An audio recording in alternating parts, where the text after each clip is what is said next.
Assalamualaikum Nusantara Ibu Sumbar. Kembali lagi bersama kami Nada dan Manda. Kita sekarang lagi di Simpang Ngaru ya kak. Iya, Simpang Ngaru. Dengar-dengar di sini ada rumah makan yang legend banget. Rumah makan Telago Biru. Biru.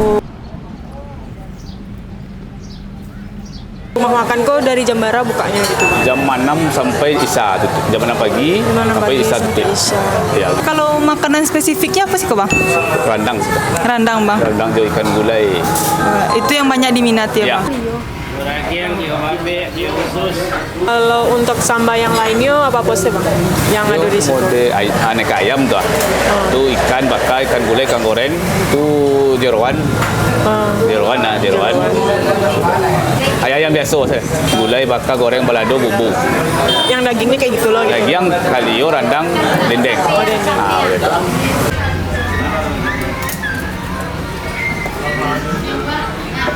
Ini mereka di daun pakai enggak? Ayam sana, Bu.